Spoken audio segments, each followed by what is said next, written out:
Graça e paz, meu irmão. Tudo bem com você? Espero que esta ao chegar encontre você gozando saúde, paz e alegria no Senhor Jesus. Hoje, Lucas, capítulo 15, versículo 18, a Bíblia vai dizer assim: levantar-me-ei e irei ter com meu pai. Fala da passagem do filho pródigo. Olha que coisa interessante. Esse jovenzinho desfrutava da comunhão com o pai, ele desfrutava da santidade com o pai, era um jovem que estava em oração, em paz, em alegria, junto ao pai. Mas olha onde ele está agora.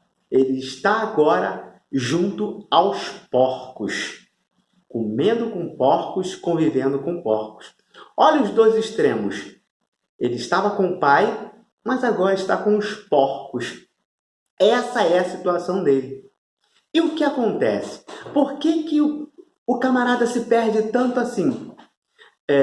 Tiago, capítulo 1, versículo 14, a Bíblia vai dizer assim: cada um é tentado quando atraído e engodado pelas suas próprias concupiscências. Havendo a concupiscência concebido, dá luz ao pecado. E o pecado sendo consumado, gera morte. O pecado, ele nasce no coração do ser humano. Aliás, eu vou te explicar 3 situações que você deve combater sempre, pessoalmente, para você não chegar a esse extremo de estar comendo com os porcos. Primeiro, é o coração. Tudo ele vai no coração. Quando Jesus, Mateus capítulo 15, todo o capítulo, os fariseus e os escribas estavam falando com Jesus acerca dos seus discípulos.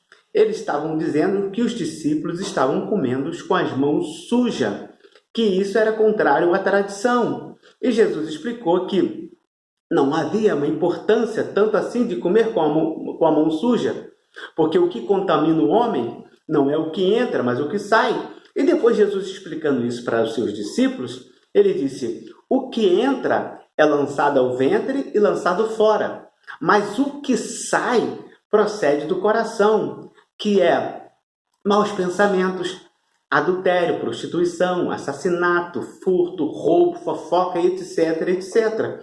Isso vem do coração. Então, o que contamina o homem é o que sai, não o que entra. Quando você chega em Provérbios capítulo 4, versículo 23, a Bíblia vai dizer assim: e sobre tudo que deve guardar, guarda o teu coração, porque dele procede a saída da vida. Meu irmão, comece a avaliar o que está entrando no seu coração. Porque existem coisas que estão entrando no seu coração que vão te contaminar e vão fazer você estar junto aos porcos. Porque Pedro, 1 Pedro 3,15, ele vai dizer uma coisa muito interessante. Ele vai dizer assim: santificai a Cristo no vosso coração. Cristo tem que estar santificado aqui. Santificai a Cristo em vossos corações. Aí depois ele fala, para responder com mansidão e temor a cada um que vos pedir a razão da esperança que há em ti.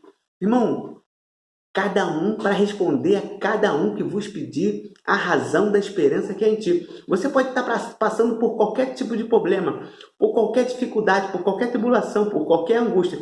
Se você tem Cristo santificado aqui, você vai responder com mansidão e temor aquele que vos pedir a razão da esperança que há em ti. Aí Lucas capítulo 6, versículo 45, ele vai dizer assim: o bom homem do tesouro do seu coração tira coisas boas, e o mau homem do seu coração tira coisas más. A boca fala da abundância do que está no teu coração. Então, irmão, o que está no teu coração? O que está no teu coração, a sua boca vai expressar. Então, quando você está com raiva, quando você está magoado, quando você está aí fazendo fofoca, quando você está aí, meu irmão, causando contenda, é porque o seu coração está cheio disso. Mas quando você faz coisas boas, quando você perdoa, quando você fala de Jesus, quando você transmite Jesus. Aliás, a Bíblia ainda vai ser bem dura em relação a isso, né? que Lucas 6, 27 também, Jesus vai falar assim, amai a vossos inimigos, bendizei o que vos maldizem e orai pelo que vos calunia. Meu irmão, você só pode fazer isso se Jesus estiver aqui dentro, se Jesus estiver dentro do coração, se Jesus estiver santificado aqui dentro. Então, uma das coisas que você tem que fazer para você mesmo, para você não comer com os porcos, é você avaliar o que está no seu coração. E a segunda coisa, o que é? A segunda coisa está em Provérbios, capítulo 4, versículo 26. A Bíblia vai dizer assim, pondera a vereda dos seus pés, e todos os seus caminhos serão bem ordenados.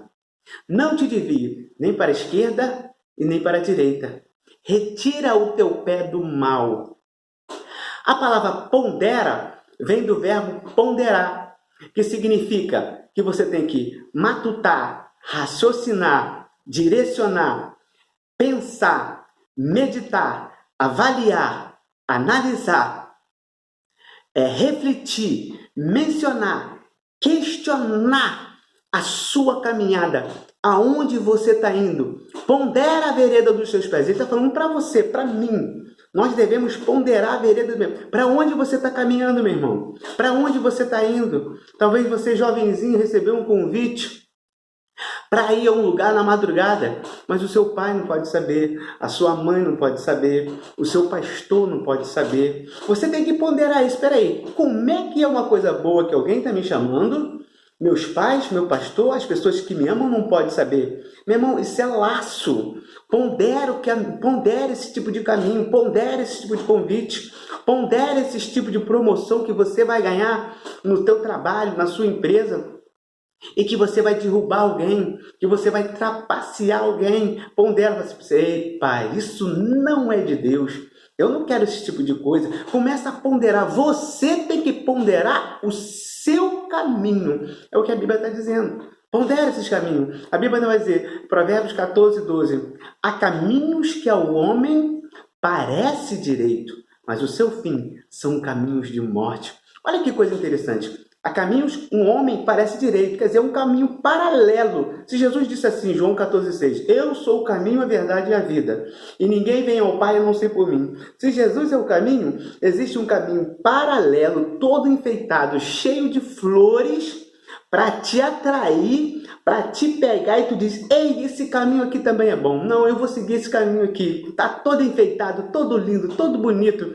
E outra coisa, esse caminho também está iluminado. Se Jesus disse assim, João, capítulo 8, versículo 12, Jesus disse assim, eu sou a luz do mundo, e quem me segue não andará em trevas, mas terá a luz da vida.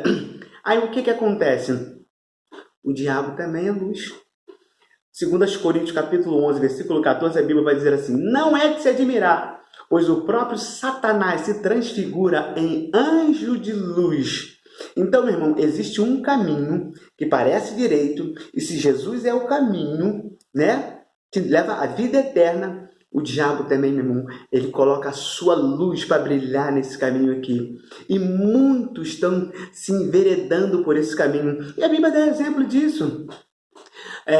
1 Timóteo capítulo 4, a Bíblia vai dizer assim, e o Espírito expressamente diz que nos últimos tempos alguns se apostatarão da fé, dando ouvido a espíritos enganadores e a doutrina de demônios. Olha que coisa, meu irmão, que coisa. Se você não estiver enquadrado dentro da Bíblia, se você não é um leitor da Bíblia, se você não é um pesquisador da Bíblia, você vai cair nesse laço fácil. E se você olhar o outro extremo também, quando Jesus estava aqui no seu ministério aqui na terra, João capítulo 6, versículo 66, a Bíblia vai dizer assim, e muitos discípulos abandonaram Jesus. A Bíblia diz muitos discípulos abandonaram Jesus. E olha que coisa, você pensa que Satanás está brincando, que ele não tem as estratégias para te derrubar no meio do caminho, que ele não está cheio de estratégia para fazer você comer com os porcos, para você sair da presença de Deus para comer com os porcos. Olha essa coisa aqui, o apóstolo Paulo, ele é um dos maiores, ou o maior apóstolo que existe, que se fala, um dos maiores fundadores de igreja, um dos maiores trabalhadores do evangelho, um cara que morreu por causa do evangelho.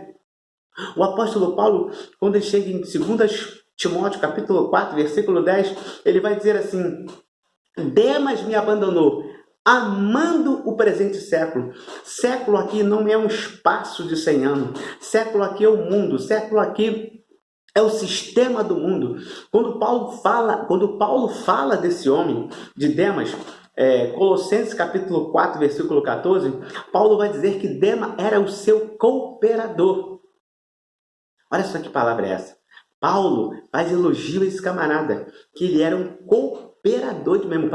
Para Paulo falar isso, que o cara é cooperador dele, o cara tinha uma moral tremenda, meu irmão. Em outra passagem também, Filemão 24, Paulo diz que Lucas e Demas eram o seu cooperador. Só tem um versículo, no versículo 24, que era seu cooperador. Paulo está elogiando ele, mas de repente ele viu algo no mundo que ele amou. Paulo falou assim, Demas amou o presente século. Ele viu algo lá, alguma luz que Satanás acendeu, e Demas amou o presente século, meu irmão. Você pode prestar nisso. Por isso você vê hoje muitas pessoas comendo com os porcos, escolheram o caminho errado, meu irmão, não analisaram, não conversaram, não falaram com Deus, não leram a Bíblia, não analisaram. Meu irmão, pondera o teu caminho. Vê o que está entrando no seu coração. E outra coisa, quando você ficar amargurado, faça como o salmista, que é o Salmo 42, 11, que ele vai dizer: ó minha alma, por que está batido dentro de mim? Por que está batido dentro de mim? Espere em Deus. Ele confronta a sua alma. Então você deve questionar o seu coração, o que está entrando. Você deve questionar a sua caminhada, e você deve também falar com a sua alma, porque, irmão, todos os problemas parece que eles são levados para a alma ficar batida, para a alma ficar em planto, para a alma abandonar Deus. E ele fala: por que está batida minha alma? Crê em Deus, porque você está abatido. Ele confronta a sua própria alma. Então, meu irmão, essa é a palavra que eu quero deixar para você, meu irmão. E esse jovenzinho, ele se regenerou. Por quê? Porque ele levantou. E levantar é um ato de fé. E olha o que a Bíblia diz sobre a fé. Hebreus 11. A fé é o firme fundamento das coisas que se esperam e a prova das coisas que não se veem. Hebreus 11, 6. Ora, sem fé é impossível agradar a Deus. Porque aquele que se aproxima de Deus tem aquele crer que ele existe e que é galardoador do que o busca.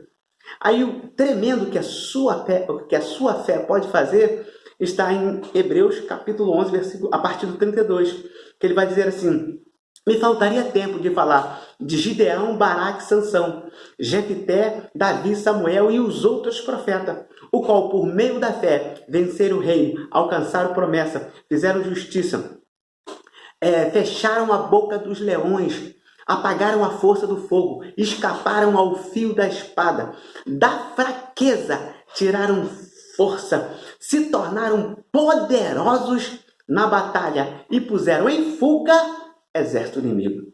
Irmão, eu não sei o que você está passando, qual é a sua tribulação, sua angústia, os seus percalços, os seus problemas, mas eu sei que existe um Deus que através da fé, que através de você se levantar e dizer: ei, eu vou voltar para os braços do Pai, porque eu estava lá nos braços do Pai e agora, não sei, estou comendo com os porcos, mas eu vou me levantar e vou para o braço do Pai de novo, que lá, ele queria ir lá como um simples trabalhador, e sabia que se ele fosse como um simples trabalhador, já era uma vitória.